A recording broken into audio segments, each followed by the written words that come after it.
الحمد لله نحمده ونستعينه ونستغفره ونؤمن به ونتوكل عليه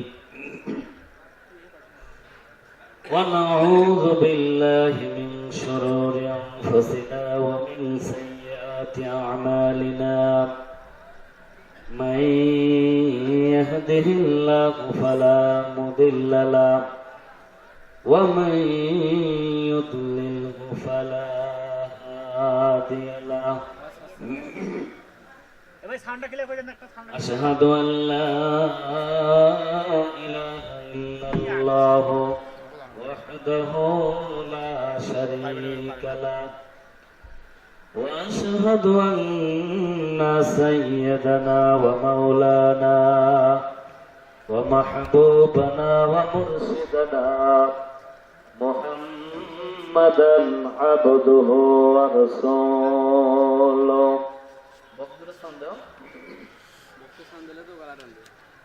الذي أرسله بالحق بشيرا ونذيرا وداعيا إلى الله بإذنه وسراجا منيرا أما بعد فقد قال الله تعالى في كلامه المجيد والفرقانه الحميد أعوذ بالله من الشيطان الرجيم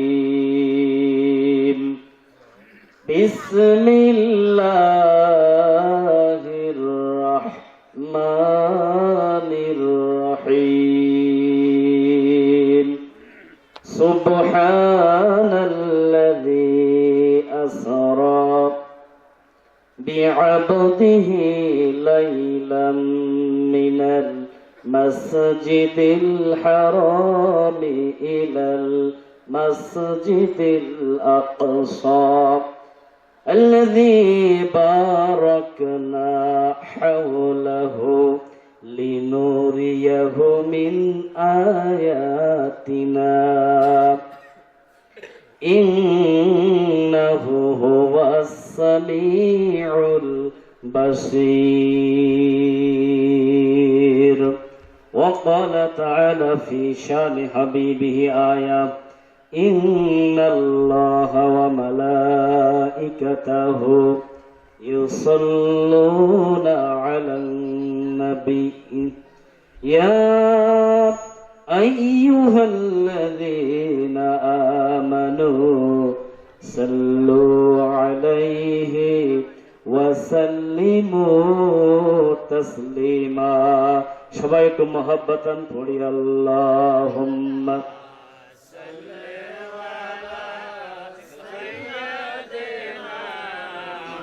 مولانا محمد وعلى آل سيدنا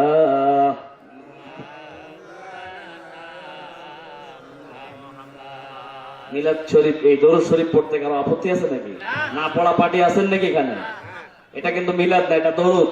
অনেকে ভুল বোঝে, এটাকে শিরক বিদআত ইত্যাদি নানান কথা বলে। আপনি দরুদ ইব্রাহিম পড়তে পারেন, সাল্লাল্লাহু আলাইহি সাল্লাম পড়তে পারেন, আমরা যেটা পড়তেছি এটা পড়তে পারি। কোনটা পড়ি সঠিকভাবে পড়তে হবে। এটা পড়া বিলকুল জায়েজ। যারা বিদআত বলে পড়ে না ওরা ভুল বোঝে, বোঝার কম বেশি হয়েছে। একটু মুহাব্বতান পড়েন আল্লাহুম্মা সাল্লি আলা মাওলানা মুহাম্মদ ওয়া আলা আলি সাইয়্যিদিনা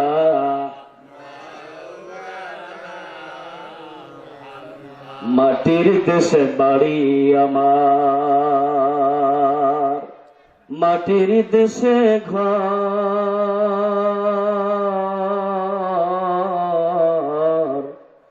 এই দুনিয়ায় যারাই আপন সবাই হবে পর। আল্লাহুম্মা সাল্লি আলা সাইয়্যিদিনা মুহাম্মদ ওয়া আলা আলি সাইয়্যিদিনা মাওলানা মুহাম্মদ। আল্লাহুম্মা আমিন। ربنا ظلمنا أنفسنا وإن لم تغفر لنا وترحمنا لنكونن من الخاسرين।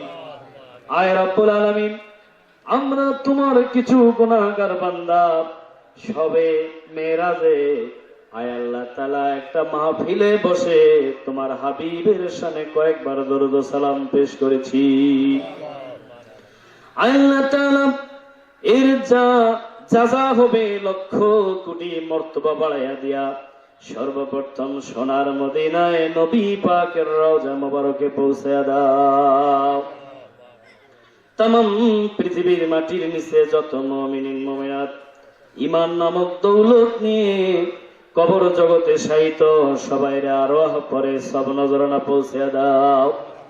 আয় আল্লাহ, মাহফিলে যারা হাত তুলেছি, অনেকের প্রাণপ্রিয় বাবা, অনেকের জনম দুঃখিনী মা নাই। হায় আল্লাহ তাআলা, দুনিয়ার সবাইকে ভুলা যেতে পারে আল্লাহ, কিন্তু মা বাপকে তো কেউ ভুলে যেতে পারে না। হায় আল্লাহ তাআলা, সেই মা বাবা যাদের কবরে দয়া করে মা বাবার কবর গুলোকে তুমি রিয়াজুল জান্নাত বানায়া দাও। আল্লাহ, অনেক মহিলা মা বোন এসেছে যাদের অনেকের স্বামী দুনিয়ায় নাই, অনেক এসেছে যাদের কলিজার টুকরা ছোট্ট ছোট্ট ছেলে মেয়ে বিদায় হয়ে গিয়েছে। আল্লাহ, যখন ওই ছোট্ট সন্তানগুলোর কথা ওই মায়ের ওই বাবার স্মরণ হয়, এমন কোন নিষ্ঠুর মা নাই না কেঁদে পারে। আয় আল্লাহ, তুমি সেই মা কি সেই বাবাকে ধৈর্য ধারণ করার তৌফিক দিয়ে দাও।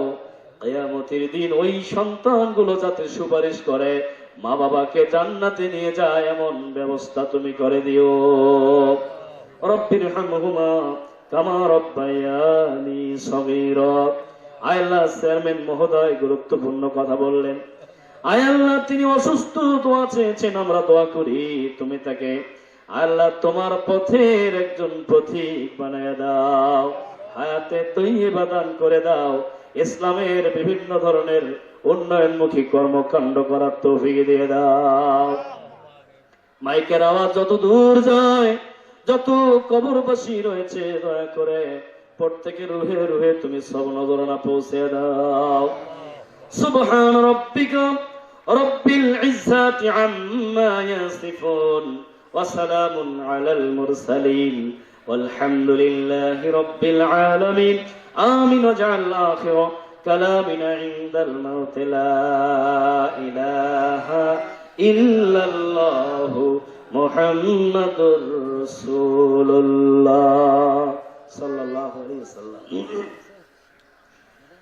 পবিত্র শবে মেরাজ উপলক্ষে 30তম বিশাল ওয়াজ মাহফিলের সম্মানিত সুযোগ্য সভাপতি জনাব মোহাম্মদ গোলাম মোস্তফা গোলাপ এবং অত্র মাহফিলের সম্মানিত প্রধান বক্তা হযরত মাওলানা মোহাম্মদ মঞ্জুরুল হক সালেহী কামিল তাফসীর প্রধান শিক্ষক কৈটারি সামাদিয়া মাদ্রাসা কালীগঞ্জ লালমনিরহাট, উনি এসেছেন।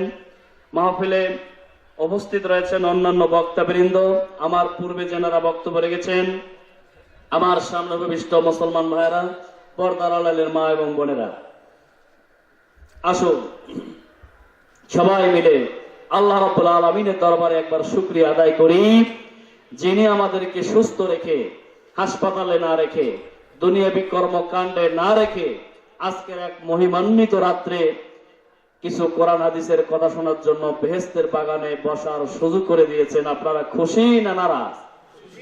তাহলে আল্লাহ পাক দেওয়া জবান দিয়ে একটু শুকরাতান বলে আলহামদুলিল্লাহ।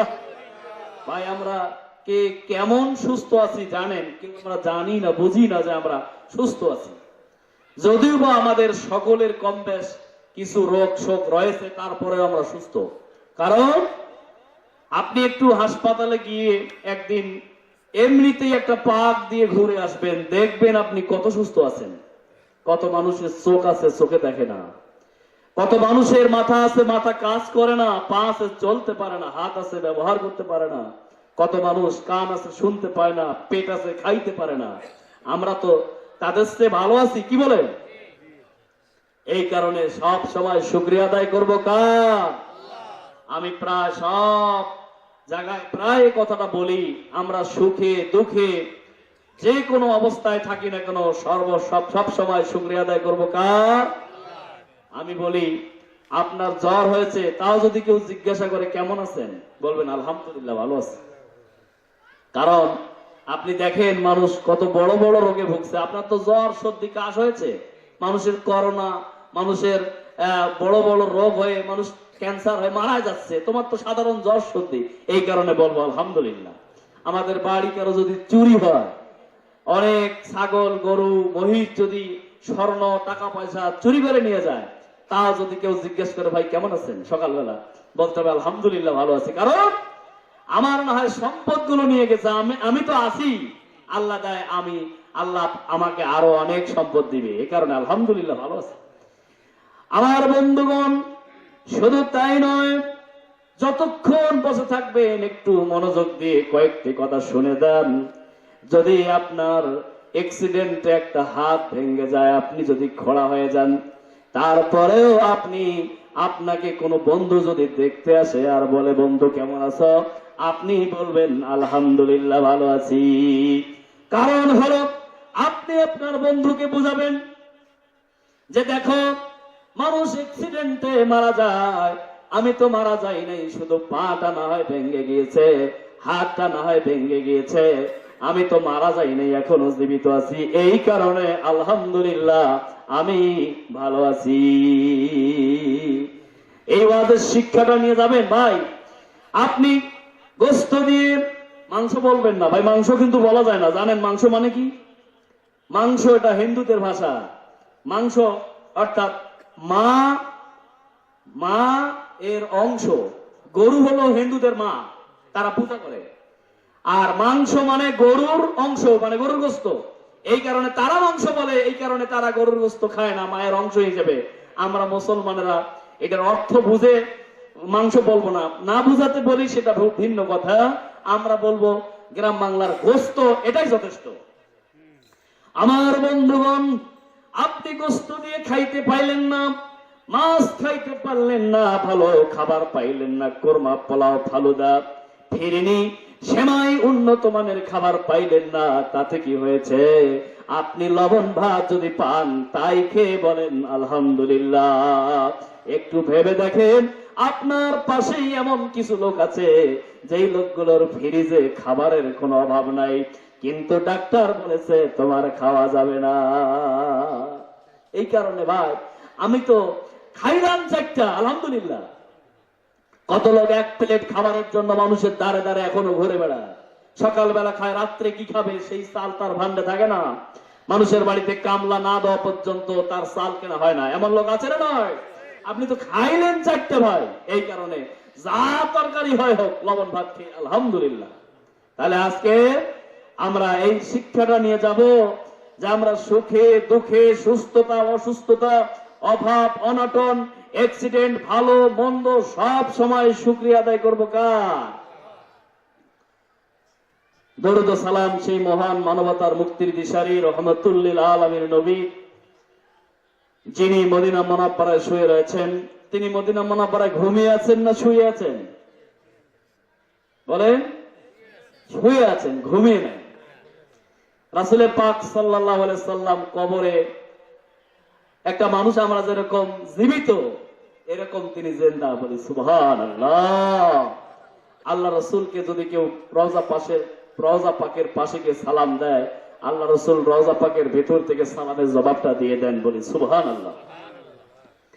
তো সেই রাসূল পাক সাল্লাল্লাহু আলাইহি ওয়াসাল্লামের উপর প্রায় ৬৫০০ মাইল দূর থেকে আমরা সংক্ষেপে দরুদ ও সালাম পাঠিয়ে দেই, পড়ি সাল্লাল্লাহু আলাইহি ওয়াসাল্লাম।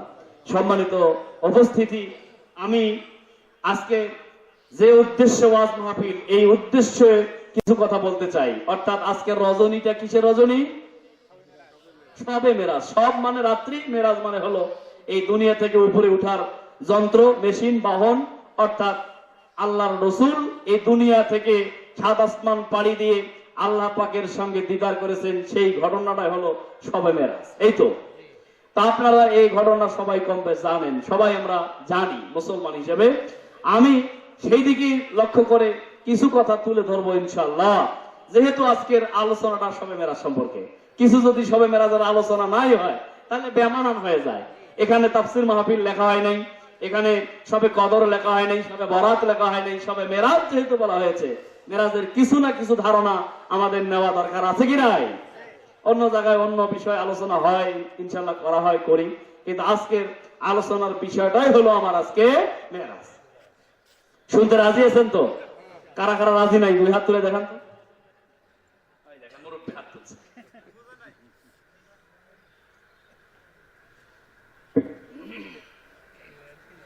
তাহলে বোঝা গেল আপনারা মনোযোগী আছেন। তাহলে ওয়াজ শুনবেন ইনশাল্লাহ। তো ওয়াজ যে শুনবেন, ওয়াজ শুনতে বসছেন আপনারা, বসাটা কি ঠিক আছে? আপনাদের কি বিচার দিলাম, বলেন তো ঠিক আছে? তো কেমন করে বসা দরকার? ইসলাম কি বলে বসার পদ্ধতি সম্পর্কে? কোরআন হাদিস কি বলে? ইসলাম কি বলে? এভাবে বসতে বলেছে। তো এখানেই তো একটা কথা, আমরা রাসূলের পাকের কথা অমান্য করতেছি, তাহলে কেমন হয়ে যায়? একটু ফাঁকা জায়গাগুলো পূরণ করেন তো, ঠান্ডার সময় ভালো লাগবে। জায়গা যত পাল্টাবেন জায়গাগুলো কিয়ামতের দিন সাক্ষ্য দেবে। আর জিকির করি, সামনে জায়গা পূরণ করি, লা ইলাহা ইল্লাল্লাহ। সবাই জায়গা পরিবর্তন করেন, আগের জায়গা থাকা যাবে না। ও জায়গা গরম হয়েছে, আরেকজনের জন্য ছেড়ে দেন। লা ইলাহা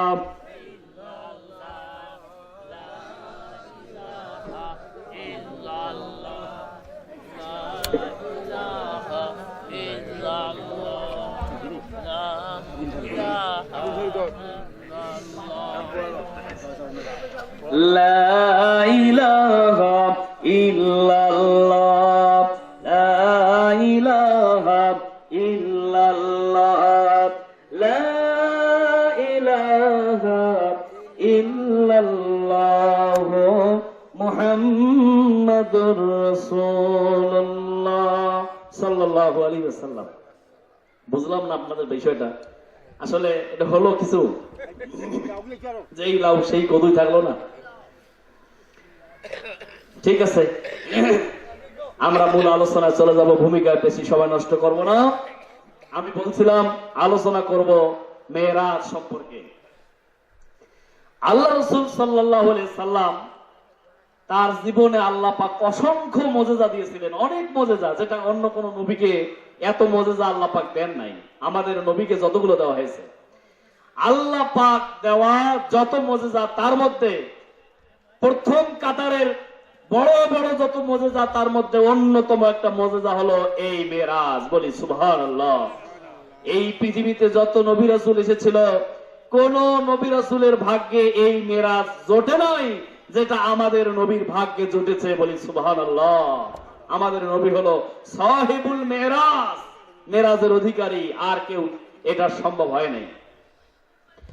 হযরত মুসা কালিমুল্লাহ আলাইহিস সালাতু ওয়াস সালাম, ইনি আল্লাহ রাব্বুল আলামিনের কাছে একবার দাবি করেছিলেন, আল্লাহ আমি তোমাকে একটু দেখতে চাই, তোমার সঙ্গে মেরাজ করতে চাই, সাক্ষাৎ করতে চাই, দিদার চাই। আল্লাহ পাক বলছিলেন না। কোরআন পাকে এসেছে লান তারানি, হে মুসা কসিন কালেও নয়, তুমি কখনো তোমার এই চর্মচক্ষু দিয়া আমি আল্লাহকে দেখতে পারবা না। আপনারা জানেন মুসা আলাইহিস সালামের রাগ একটু বেশি, জিদি বেশি। তিনি জেদ ধরে বসলেন আল্লাহর কাছে যে না, আল্লাহ আমি দেখবই, আমাকে একটু দেখতেই হবে। আল্লাহ পাক তখন মুসা আলাইহিস সালামকে বললেন, মুসা রে যাও তুর পর্বতে, তবে জুতাখানা খুলে তুমি খালি পায়ে তুর পর্বতে যাও। আমার বন্ধুগণ, হযরত মুসা কালিমুল্লাহ আলাইহিস সালাম জুতা খুলে তুর পর্বতে চলে গেলেন আল্লাহর সঙ্গে দেখা করার জন্য। আল্লাহ পাক 70,000 নূরের পর্দার ভেতর থেকে একটু মাত্র নূরের ঝিলিকটা দিয়েছিলেন। সেই নূরের ঝিলিকে, নূরের চমকানিতে হযরতে মূসা কালিমুল্লাহ আল্লাহকে দেখা তো দূরের কথা, সঙ্গে সঙ্গে বেহুশ হয়ে পড়ে গেছেন। যখন হুঁশ ফিরে এলো, মূসা আলাইহিস সালাম আল্লাহর কাছে বললেন, মাবুদ গো, আমার ভুল হয়েছে, আর কোনদিন তুমি আল্লাহকে আমি এই দুনিয়ায় দেখতে চাইব না। হযরত মূসা আলাইহিস সালাম আল্লাহকে দেখতে পাইলেন না। আর আমাদের নবীকে আল্লাহ পাক কোন পর্বতে নয়, আল্লাহ নিজে ডেকে নিয়ে আরশে আজিমে আল্লাহর সঙ্গে দিদার করেছেন। বলি সুবহানাল্লাহ। কত বড় সাহাবুল মেরাজ, মর্যাদাবান নবী আমাদের নবী, যিনি সকল নবীদেরও নবী, আমাদের নবী। আমার বন্ধুগণ, মেরাজ যদি কেউ বুঝতে পারে তাহলে তিনি বুঝবে আমাদের নবী হায়াতুন নবী না মরা নবী। যদি কেউ মেরাজটা বুঝতে পারে, সে বুঝবে সত্যিকারে যে আল্লাহ রসুল কবর পাকে এখনো জিন্দা। সুবহানাল্লাহ। কেমন করে আমরা প্রমাণ দিয়ে দেবো আজকে ইনশাআল্লাহ। বুঝবেন, শুনবেন মনোযোগ দিয়ে। অনেক বাতিলের এখন মাথা চালা দিয়ে ইউটিউবে এরকম বড় বড় টুপি পাঞ্জাবি পরে মানুষের সামনে বক্তব্য দেয় আমাদের নবী মারা গিয়েছে এবং মাটির সঙ্গে তার দেহখানা মিশে গেছে। বলি নাউজুবিল্লাহ। এটা কি সম্ভব? আর একজন ওলি আল্লাহ যদি হয়, নেককার, যদি শহীদ কেউ হয়, তার লাশ পর্যন্ত কবরে জিন্দা, তিনি বেহেশতি রিজিক প্রাপ্ত, আর নবী তো দূরের কথা। কি বলে? আমার বন্ধুগণ, আমাদের নবীর কখন মেরাজ সংঘটিত হলো, কোন দিন কোন তারিখে হয়েছিল? আজকে যে 26 তারিখ দিবাগত রাত্র, 27শে রজবের রাত্রে আমরা পালন করতেছি। আসলে কোরআনে হাদিসে কোথাও এটা নির্দিষ্ট করে বলা নাই। একটা নয়, দুইটা নয়, প্রায় 40টি হাদিস আছে এই মেরাজ সম্পর্কে। আর 20টারও বেশি মতভেদ আছে কয় তারিখে মেরাজ হয়েছিল। তবে অধিকাংশ আলেম ওলামারা এই 26 তারিখ দিবাগত রাত 27শের মেরাজের রজবের রাত্রেকে ধারণা করেন, মত দিয়েছেন, জন্য আমরা এই রাত্রে পালন করি, আলোচনা করি। আমার বন্ধুগণ, এই দিনে এই রাত্রে জাগতেই হবে, রোজা রাখতেই হবে, এমন নির্দিষ্টকরণ কোনো কিছু করা যাবে না। আমার বন্ধুগণ, কখন আল্লাহর নবীর মেরাজ হলো? আল্লাহর নবীর বয়স যখন 52 বছর, অনেকের মতে যখন নবীর বয়স 52 বছর। আমার বন্ধুগণ, আল্লাহর সঙ্গে দেখা পাওয়া এটা একটা বড় সৌভাগ্যের বিষয়, সুখের বিষয়। আমার বন্ধুগণ, আল্লাহর নবীর মনটা বড় খারাপ। কেমন দিক দিয়ে খারাপ আপনি দেখেন, নবীর জীবনটা কত কষ্টের জীবন। আল্লাহর নবী যখন দুনিয়াতে আসলেন, বলেন তো, কারো যদি ছেলে হয় সবচাইতে খুশি হয় কে? বাবা না মা? বাবা বুক ফুলে বেড়ায়, মিষ্টি বিতরণ করে, আমি ছেলের বাবা গল্প করে, কি বলেন ঠিক কিনা? বাবার মুখে হাসি ফোটে।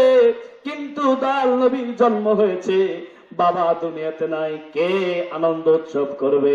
আল্লাহর নবী জীবনে একদিন আব্বা বলে ডাকটা দিতে পারলেন না নিজের বাবাকে। আল্লাহর নবীর বাবা নাই, এটা একটা দুঃখ। আবার দেখেন 6 বছর মাত্র বয়স, যখন 6 বছরের একটা শিশু কত বড় হয়। আপনাদের সন্তান আছে, দেখবেন, খেয়াল করে। এই ছোট্ট থাকতে তার মা আমেনা তিনিও বিদায় হয়ে গেলেন। এবার দাদা আব্দুল মুত্তালিব তার লালন পালনের ভার নিলেন। কিছুদিন পরে দাদাও দুনিয়ার থেকে বিদায় হয়ে গেলেন। নবীর শুধু দুঃখ আর দুঃখ, কষ্ট আর কষ্ট। এবার চাচা আবু তালিব, যিনি কিছুদিন পরে আবার দুনিয়ার থেকে বিদায় গ্রহণ করলেন। তারপরে তার স্ত্রী আমাদের আম্মাজান খাদিজাতুল কুবরা রাদিয়াল্লাহু তাআলা আনহা, ইনিও দুনিয়ার থেকে বিদায় হয়ে গেল। আল্লাহর নবীজি মনে অত্যন্ত দুঃখ বেদনা নিয়ে চলে গেলেন নানার দেশে তায়েফে একটু ইসলাম প্রচার করবার জন্য। নানার দেশের লোকেরা আমার দয়াল নবীকে এমন ভাবে পাথর মারলো, নবীর সেই নুরানি চেহারা সমস্ত শরীরের অধিকাংশ জায়গায় রক্তাক্ত হয়ে গিয়েছিল। বসন্ত উঠলে যেরকম কালো কালো দাগ হয়, আল্লাহর নবীর নুরানি চেহারায় সেই রকম কালো কালো দাগ ছিল। আম্মা জান আয়েশা সিদ্দিকা রাদিয়াল্লাহু তাআলা আনহা বলেন, আমি দেখি আমার প্রাণপ্রিয় স্বামী আল্লাহর রাসূলের শরীরে অনেক জায়গায় বসন্তের মতো কালো কালো দাগ, গর্ত দেখা যায়। আমি জিজ্ঞাসা করি, ও রাসূলুল্লাহ, এই দাগগুলো কিসের? আল্লাহ রসুল বললেন এগুলো ওই তায়েফবাসীদের মারা পাথরের দাগ। তাহলে কত জোরে আঘাত করছিল? আপনাদের যাদের শরীরে আঘাতের চিহ্ন আছে, কত বড় আঘাত পাইলে পরে মানুষের শরীরে চিহ্নটা থেকে যায়। আল্লাহর নবী সেই তায়েফের জমিনে নানার দেশে এত কষ্ট পাইলেন, রসুলে পাকের মনটা বড় ভাঙ্গা, মনটা বড় অসন্তুষ্ট। তার স্ত্রী নাই, তার সন্তান নাই, তারপরে চাচা নাই, দাদা নাই, বাবা নাই, মা নাই। যদিও বা মেয়ে সন্তান ছিল, অনেক সাহাবায়ে ইকরাম ছিল, আপন জন বলতে প্রায় সবাই বিদায় হয়ে গেল।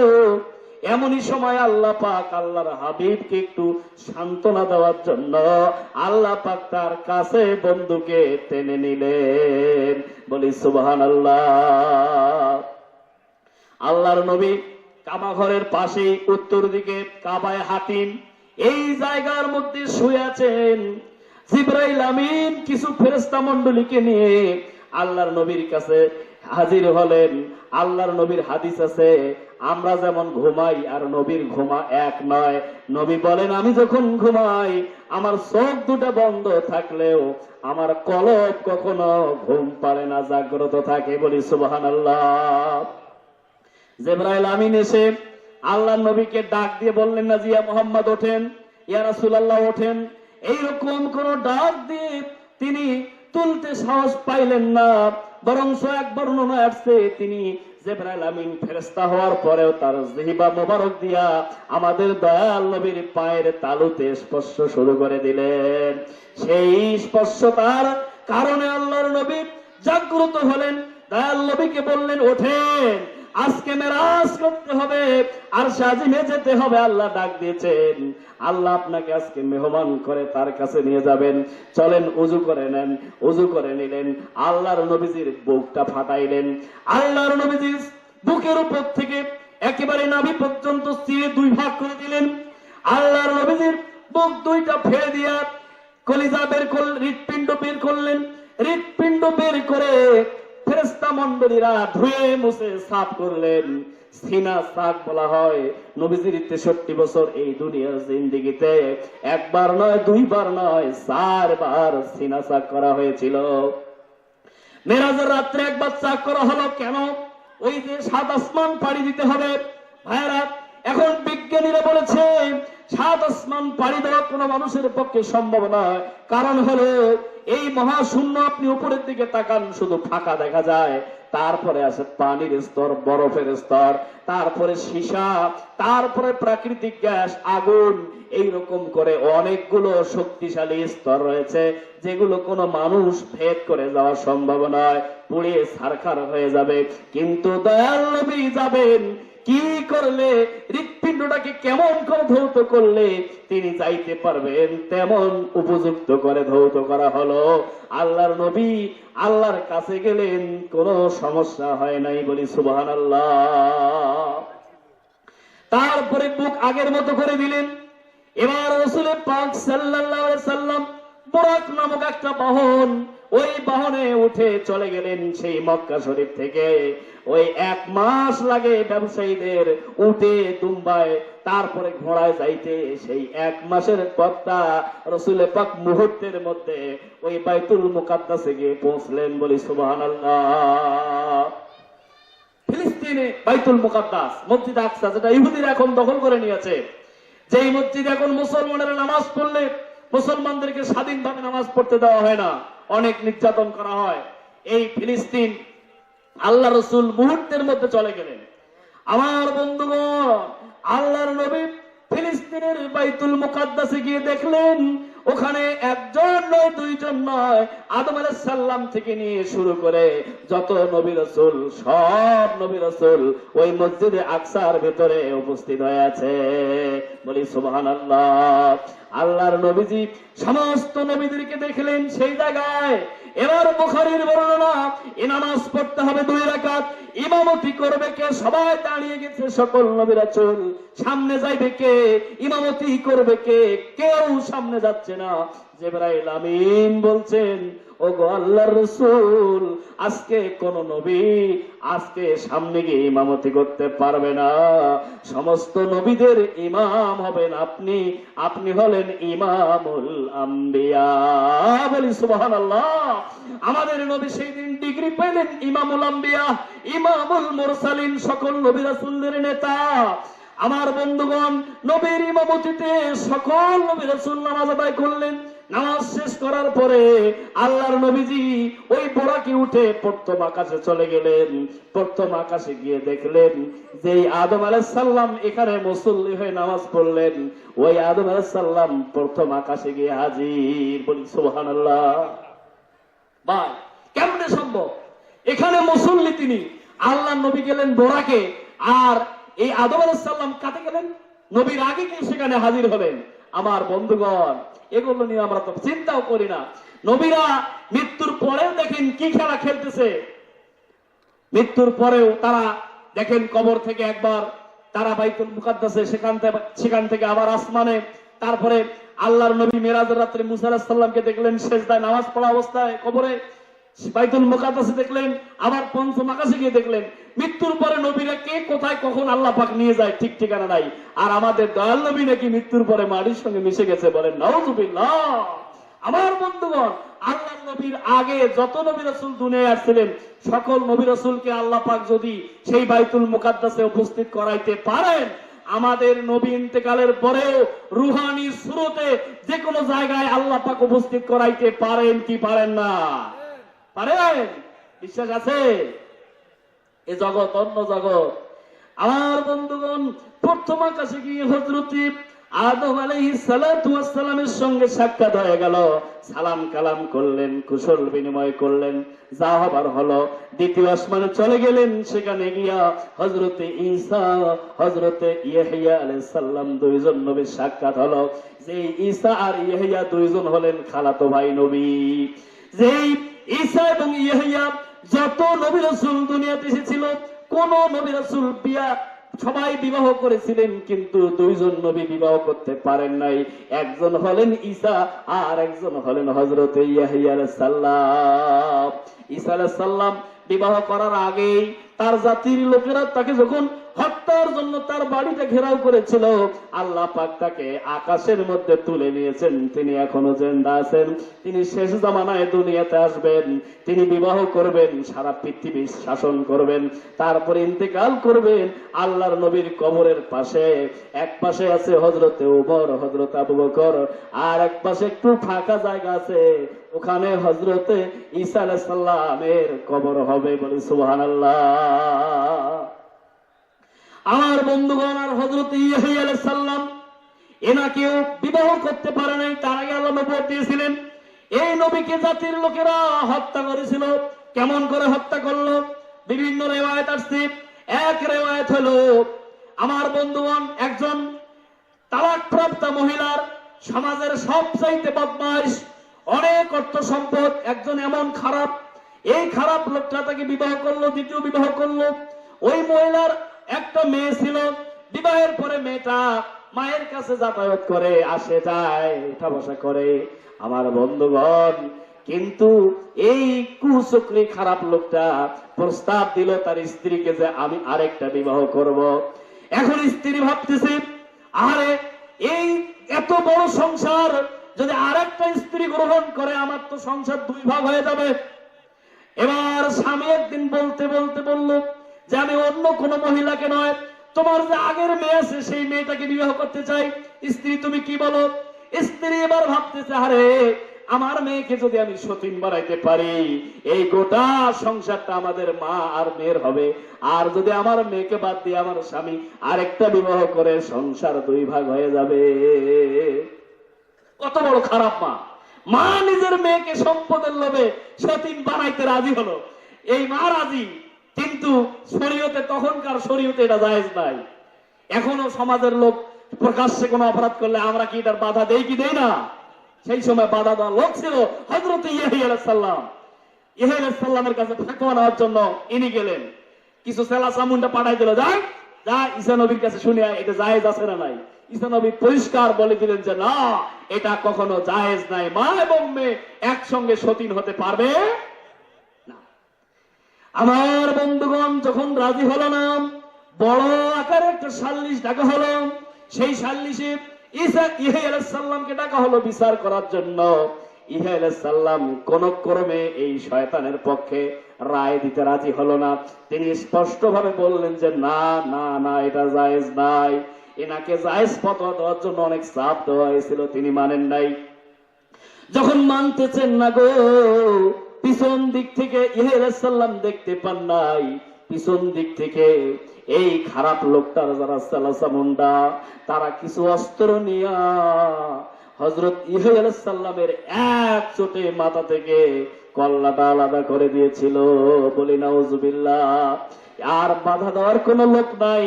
মা তার মেয়েকে সতীন বানালো, বিবাহ হয়ে গেল। আল্লাহর খেলা আবার শুরু।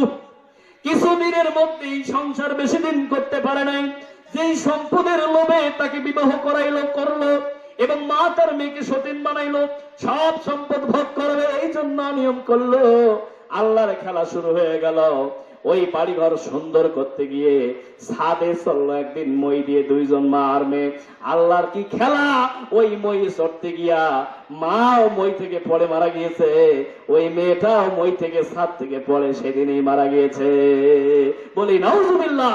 সব সম্পদ পড়ে থাকলো, মা আর মেয়ে দুনিয়া। এই সেই ইহা আলাইহিস সালাম। দ্বিতীয় আকাশে এরা দুই ভাই আছেন, খালাতো ভাই। আমার বন্ধুগণ, তৃতীয় আসমানে চলে গেলেন হযরত ইউসুফ আলাইহিস সালাম। আপনার ইউসুফ নবীর কথা শুনলেন, যিনি সুন্দর নবী ছিলেন। এখানে যে মায়েরা, যে ভাইয়েরা কালো লোক আসছেন, কেউ কালো লোক বেহেশতে যাবে না।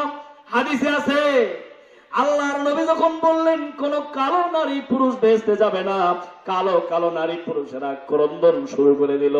আরে আমরা কালো, আমরা যদিও হই ভালো, কিন্তু জান্নাতে যাওয়া যাবে না বলেছে কে? দয়াল নবী। এটা তো মিথ্যা কথা নয়। যখন ক্রন্দন শুরু করে দিল, আল্লাহর নবী বললেন কেঁদো না, কাঁদো না। আসলে তোমাদের মতো কালো মানুষগুলো যখন বেহেশতে যাবে, কেউ কালো থাকবে না। একজন নবী ছিল সুন্দর নবী, তার নাম হযরত ইউসুফ আলাইহিস সালাম। তোমরা বেহেশতে যাওয়ার সময় সেই ইউসুফ নবীর মতো সুন্দর হয়ে জান্নাতে যাবে। বলি সুবহানাল্লাহ। আমার বন্ধুগণ, ইউসুফ নবীর সুন্দরের গল্প শুনেন। আমাদের নবী কি ইউসুফ নবীর চেয়ে কম সুন্দর ছিল নাকি? এটা বিশ্বাস করা যাবে? আমাদের নবী ইউসুফ নবীর চেয়ে কম সুন্দর ছিলেন না, ইউসুফ নবীর চেয়ে হাজারো গুণ বেশি সুন্দর ছিলেন। আল্লাহর নবী নিজেই বলেছেন, ইউসুফ নবী ছিল সাদা সুন্দর, আর আমি দয়াল নবী ছিলাম লাল সুন্দর। এখন বলেন তো কোন সুন্দরটা দেখতে ভালো? বলেন, কথা বলেন না কেন? খিচুড়ি তো পাক হচ্ছে, খিদে লাগাইছে নাকি আপনাদেরকে? শুধু আমরা বলবো, আপনারা কিছু বলবেন না, তা হবে না। কি কোন সুন্দর বেশি ভালো বলেন? সবাই বলেন। আরে নবী লাল সুন্দর ছিলেন, বলতে তো আপনাদের কার্পণ্য হচ্ছে কেন? আমার বন্ধুগণ, লাল সুন্দর বেশি মানান। আল্লাহর নবীজির স্ত্রী আমাদের আম্মাজান হযরত আয়েশা সিদ্দিকা রাদিয়াল্লাহু তাআলা বলেন, যারা ইউসুফ নবীকে সুন্দর বলেন, ইউসুফ নবীকে দেখতে গিয়ে আজকেই ওয়াজ করেছেন এখানকার মুয়াজ্জিন সাহেব, আমি শুনেছি। আমার বন্ধুগণ, সে গল্পটা সঠিক যে ইউসুফ নবীকে দেখতে গিয়া জুলেখার বান্ধবীরা আনার ফল কাটতে নিজের আঙ্গুল কেটে ফেলেছিল। আল্লাহর নবীর স্ত্রী আমাদের আম্মাজান আয়েশা সিদ্দিকা রাদিয়াল্লাহু তাআলা আনহা বলেন, ও আমার নবীর সাহাবীরা শোনো, যারা ইউসুফ নবীর সৌন্দর্য দেখতে গিয়া আঙ্গুল কেটে ফেলেছে, ওই মানুষগুলো যদি আমার স্বামী রহমতুল লিল আলামিন নবীকে দেখতো, আমার মনে হয় তারা আঙ্গুল নয়, তারা তাদের কলিজা কেটে ফেলতো, টের পেত না। বলি সুবহানাল্লাহ। আমার স্বামী এত সুন্দর নবী, সাহাবায়ে কেরামেরা চাঁদনী রাতে, জ্যোৎস্না রাতে আল্লাহর রহমতের নবী যখন কারো বাড়িতে যাইতেন, সাহাবায়ে কেরামেরা একবার চাঁদের দিকে তাকাইতেন, আর একবার দয়াল নবীর দিকে তাকাইতেন। শেষ পর্যন্ত সাহাবায়ে কেরামেরা বলতেন, আমার মনে হয় ওই আকাশের পূর্ণিমার চাঁদের চাইতেও যেন দয়াল নবী সুন্দর বেশি। বলি সুবহানাল্লাহ। আমার বন্ধুগণ, তারপরে চতুর্থ আসমানে হযরত ইদ্রিস আলাইহিস সালাম, যেনার একবার ইন্তেকাল হয়েছিল আর তিনি ইন্তেকাল হতে রাজি হন নাই, এখন পর্যন্ত সেখানে আছেন। পঞ্চম আসমানে গিয়ে হযরতে হারুন আলাইহিস সালাম, ষষ্ঠ আসমানে গিয়ে হযরতে মূসা আলাইহিস সালাম, সপ্তম আকাশে গিয়া হযরতে জাতির আব্বা ইব্রাহিম আলাইহিস সালামের সঙ্গে সাক্ষাৎ হয়ে গেল। প্রত্যেক নবীর সঙ্গে আল্লাহর নবী সালাম করেছেন, কথাবার্তা বলেছেন, সেগুলো আমি বলবো না। আমি ওই অত বড় কেসটা বলতে আজকে পারবো না, শুধু টাচ দেব। আমার বন্ধুগণ, হযরত ইব্রাহিম আলাইহিস সালাম জাতির আব্বা তিনি কি করেন সপ্তম আকাশে? হাদিস শরীফের মধ্যে আসছে, যাদের ছোট্ট ছোট্ট ছেলে মেয়েগুলো মারা যায়, এই ছোট্ট ছোট্ট ছেলে মেয়েগুলোর আত্মাগুলোকে নিয়া, রূহগুলোকে নিয়া জাতির পিতা ইব্রাহিম আলাইহিস সালাম খেল তামাশা করে। বলি না সুবহানাল্লাহ। যেই মায়ের, যেই বাবার ছোট্ট সন্তান মারা যায় প্রাপ্তবয়স্ক হওয়ার আগেই, যাদের সন্তান মারা যায় একদিন বয়স, 1 বছর বয়স, 2 বছর 1 মাস 2 মাস, এইরকম ছোট্ট সন্তান যাদের মারা যায় প্রাপ্তবয়স্ক হওয়ার আগে, তারা বড় কপালী, তারা বড় সৌভাগ্যবান। বলবেন কেমন করে? হাদিস শরীফে আসছে, সহিহ হাদিসে আসছে, ওই ছোট্ট ছোট্ট শিশুদেরকে আল্লাহ পাক কিয়ামতের দিন বলবেন, উদখুলুল জান্নাহ, তোমরা জান্নাতে প্রবেশ করো। কিন্তু সেই দিন ওই ছোট্ট সন্তানেরা আল্লাহর কাছে বলবে, আল্লাহ গো, আমরা আমাদের আব্বাকে, আমাদের মাকে ছাড়া জান্নাতে যাইতে রাজি না। আল্লাহ পাক তখন বলবেন, হাদিসে কুদসিতে আসছে, আল্লাহ পাক বলবেন, যাও যাও, তোমার বাবা কোথায়, তোমার মা কোথায়, খুঁজে নিয়ে নিয়ে তুমি জান্নাতে চলে যাও। বলি সুবহানাল্লাহ। যদি আপনি ইমানদার হন, ইমান নামক শুধু দৌলতটা থাকে, আমলের একটু কম বেশ থাকতেই পারে, কিন্তু ইমান নামক দৌলত যদি থাকে, আমার বন্ধুগণ, আল্লাহ পাক ওই সন্তানের ওসিলায় জান্নাত দিলে কি আল্লাহর কোনো ঠেকা আছে নাকি? কোনো লস আছে নাকি? আল্লাহ কি পারে না এটা? আল্লাহ তো মহাদাতা, আমার আপনার মতো স্বার্থবাদী দাতা নয়, মহান দাতা। আল্লাহ পাক কাকে কোন ওসিলায় জান্নাত দেবে আমরা তো সেটা জানি না। আমার ভাইয়ারা, এই ছোট্ট সন্তান মারা গেলে শর্ত হলো একটা, ধৈর্য ধারণ করতে হবে। অনেকে সন্তান মারা গেলে কি বলে জানেন? যে আজরাইল কি কানা হয়েছে, আমার সন্তান ছাড়া কারো সন্তানকে চোখে দেখে নাই, এরকম কান্দে আর আল্লাহকে আর আজরাইল আলাইহিস সালামকে গালিগালাজ করে। আছে না নাই? এমন মহিলা আছে না ভাই? ও মা বোন, তওবা করো।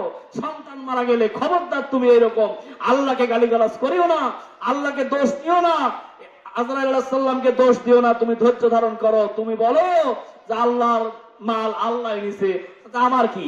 এই সন্তান তো আমি দেই নেই, সন্তান আল্লাহ দিয়েছিল, আল্লাহ নিছে। মনে করেন আমি একটা কোন বইয়ে যেন পড়ছিলাম, একজনের স্বামী মারা গিয়েছিল, ওই মহিলার কিছুতেই বিবাহ করবে না, যেন আমার স্বামী মারা গেছে, একবার যে সে মারা গেছে আর আমি দ্বিতীয়বার স্বামী গ্রহণ করব না।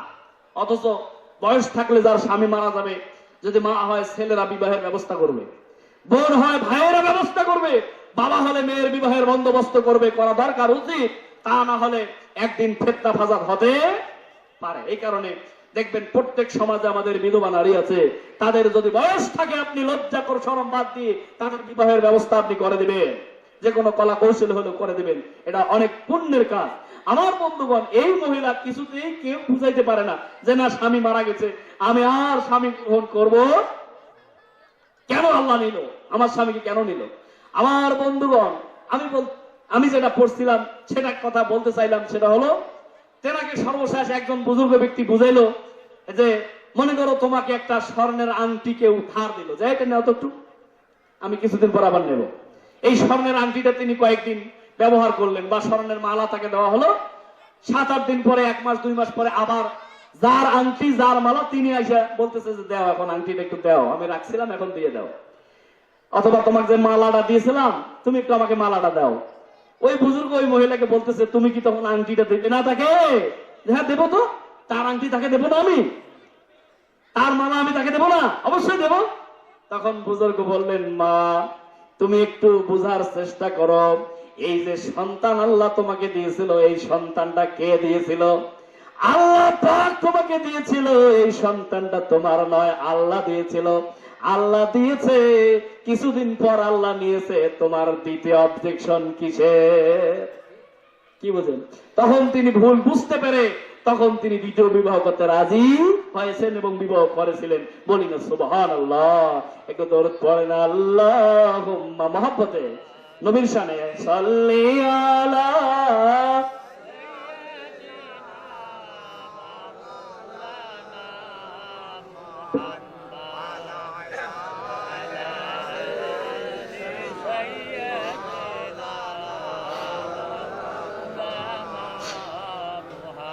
নবীজির সঙ্গে আপনারা দিদার পেতে চান, তাহলে দরুদ শরীফের কোন বিকল্প আছে বলেন তো? দরুদ শরীফ যারা যত বেশি পড়বে, আল্লাহ রসুলের সঙ্গে যত জানা হয়েছে, বোঝা হয়েছে, আমরা দেখেছি যে তারাই আল্লাহর নবীকে স্বপ্নে বেশি দেখেছে। কারা? যারা নবীর শানে দরুদ ও সালাম বেশি পড়েছে। এটা আমরা অনেক লোকের মাঝে দেখেছি। এই বৈশিষ্ট্য যাদের ছিল তারাই নবীজিকে দেখেছেন। আমার বন্ধুগণ, এই কারণে দরুদ শরীফ পড়তে কোনো কার্পণ্য করবে না।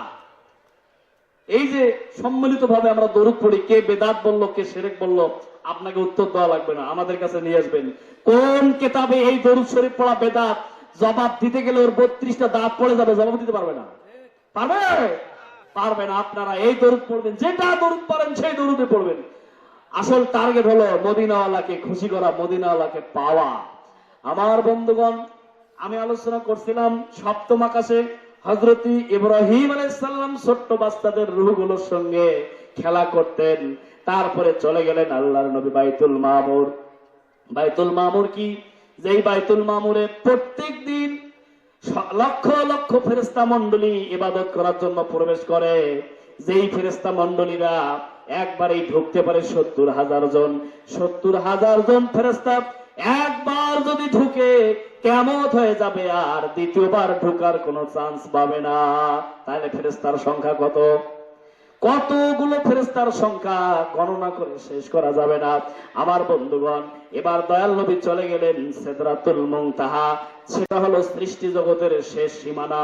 সিদরাতুল মানে সীমানা, মুনতাহা মানে বড়াই গাছের শেষ।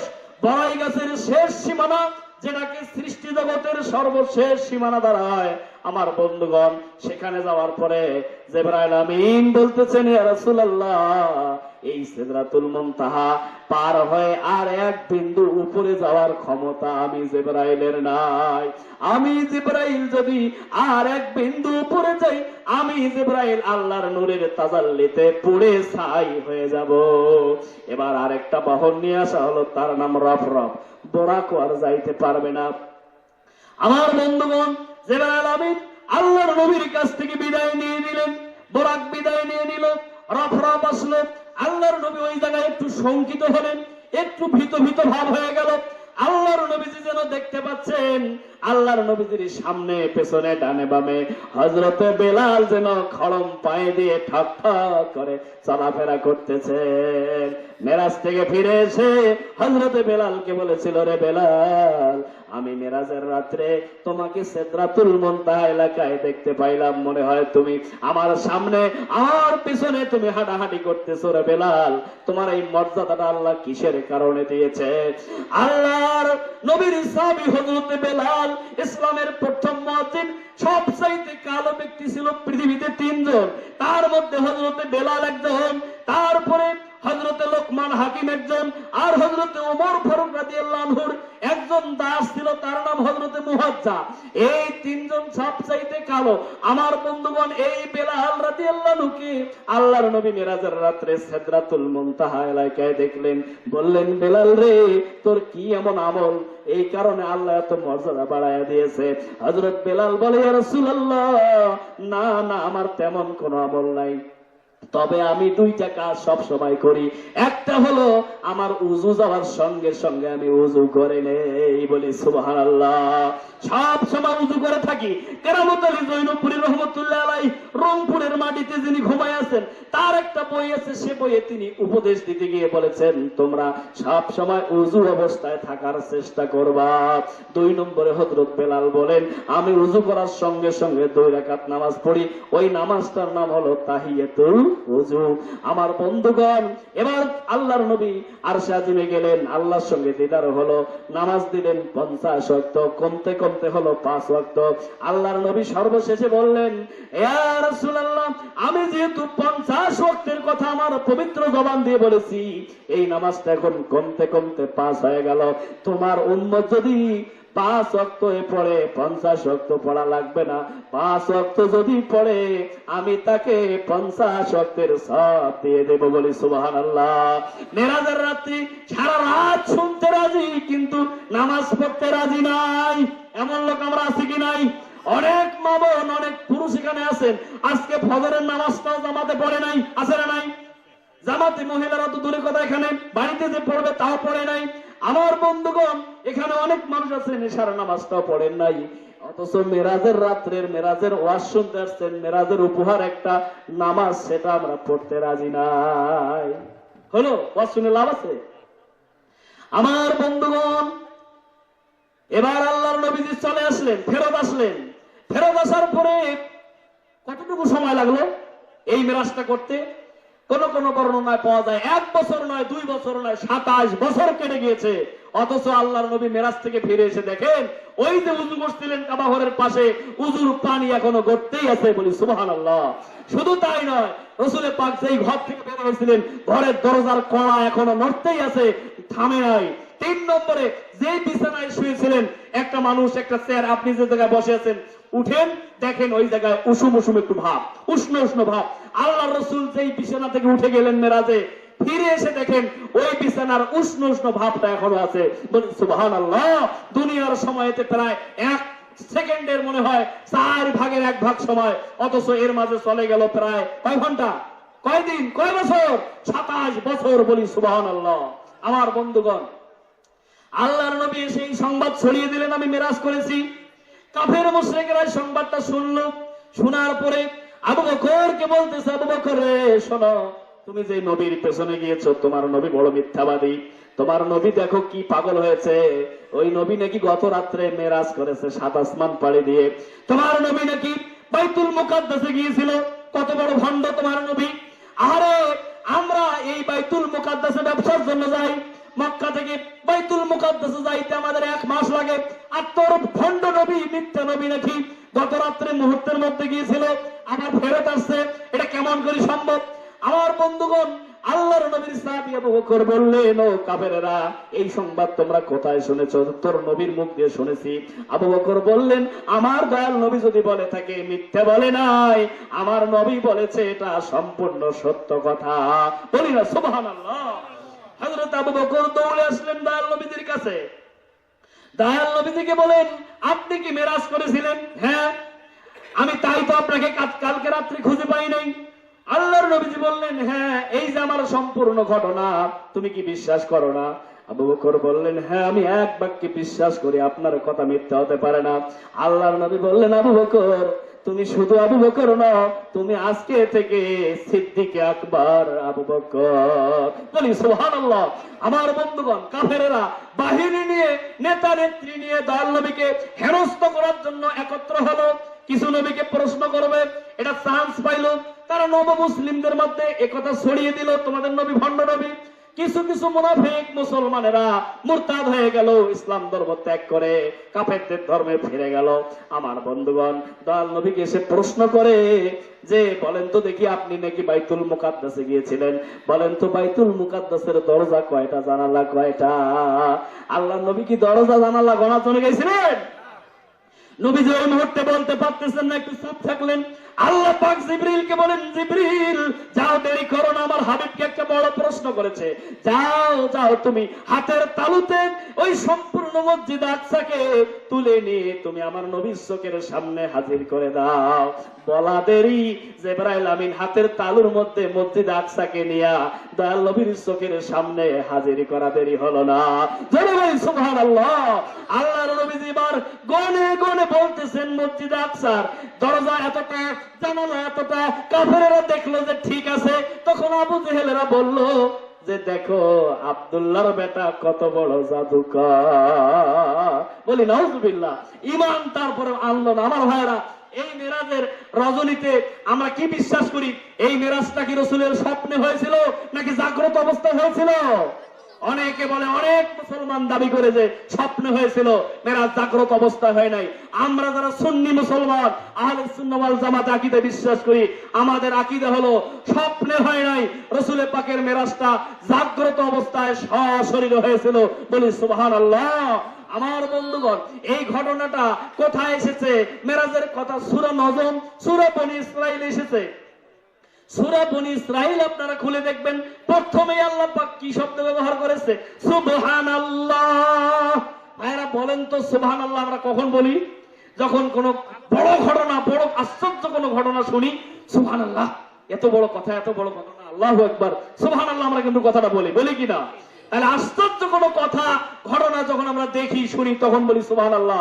আল্লাহ পাক এই মেরাজটা এত বড় আশ্চর্য ঘটনা, আমরা নয়, স্বয়ং আল্লাহ বলেছেন সুবহানাল্লাহ।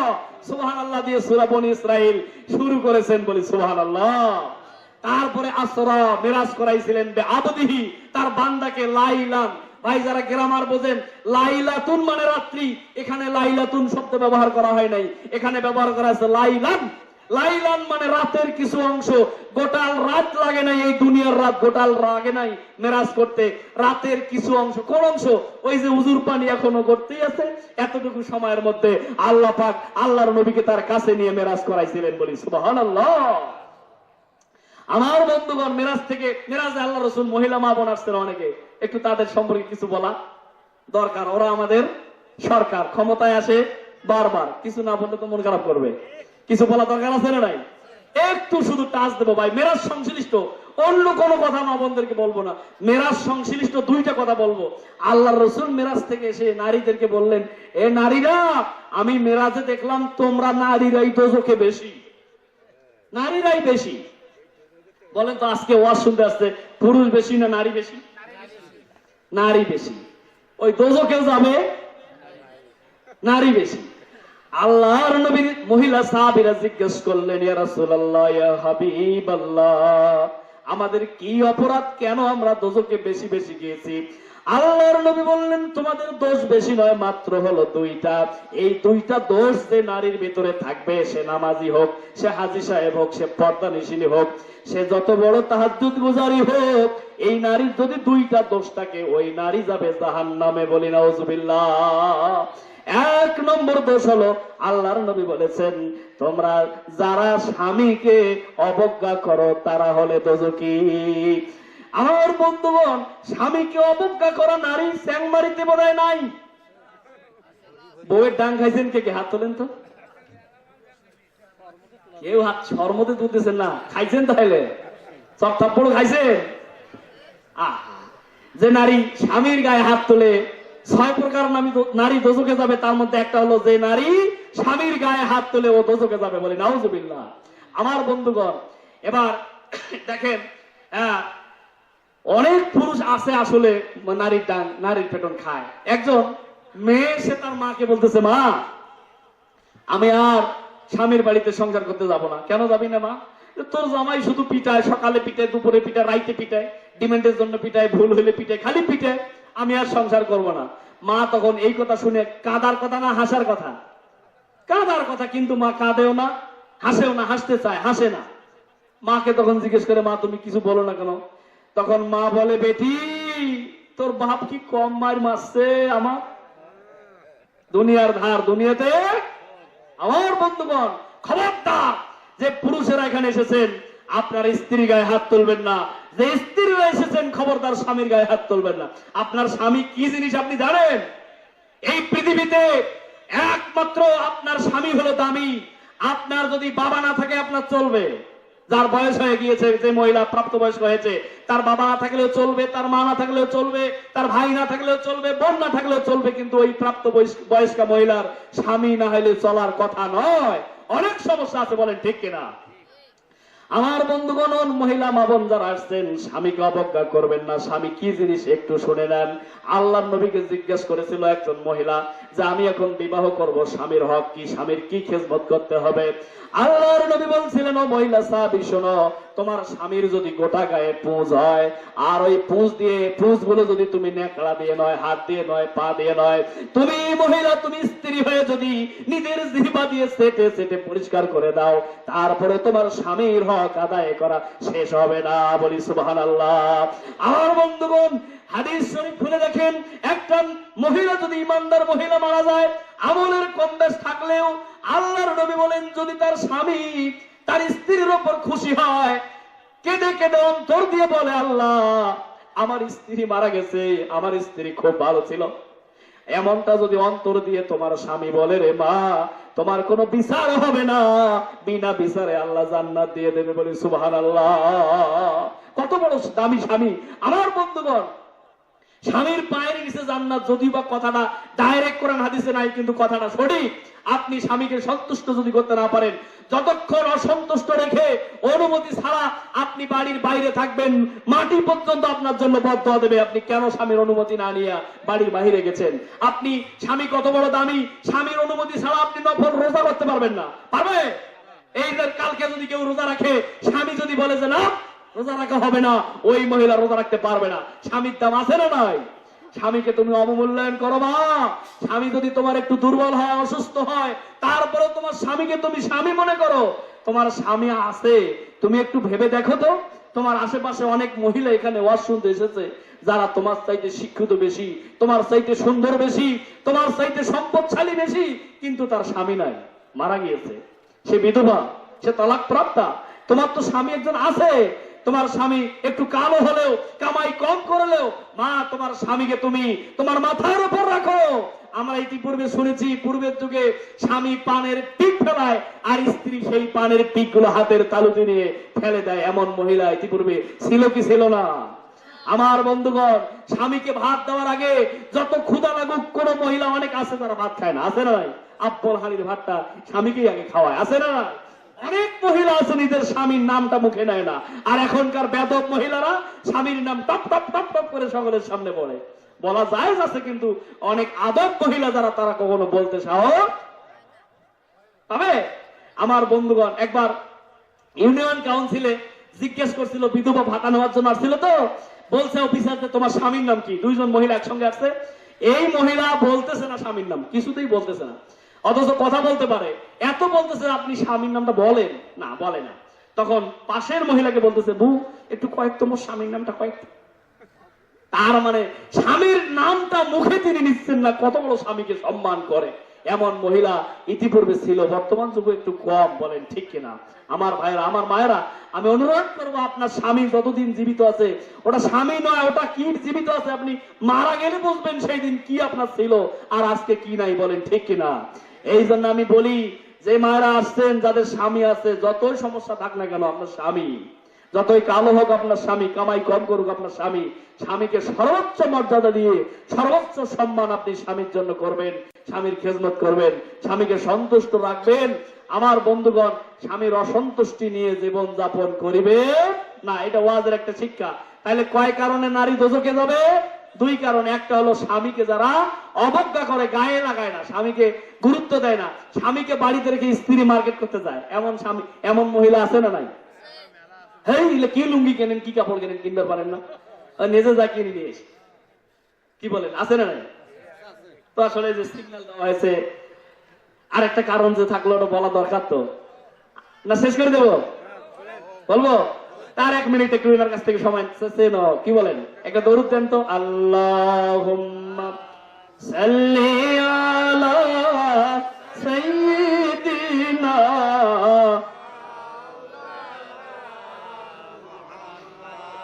ওয়া আলা আলি সাইয়্যিদিনা মাওলানা। দুই কারণে নারীরা দোজখে। একটা হলো স্বামীকে অবজ্ঞা করা। এখন আপনি স্বামী স্ত্রীকে চাচ্ছেন রাবেয়া বসরির মতো, খাদিজার মতো, আয়েশার মতো, যে সারাদিন আমার খেজমত করুক। আপনি স্বামী যে বেয়াদব, আপনি যে তাকে নির্যাতন করেন, কষ্ট দেন, মারধর করেন, সে দোষটা কার হবে? আপনাকেও ভালো হতে হবে, তাহলে আপনি ভালো বউয়ের আশা করতে পারেন। বলেন ঠিক কিনা?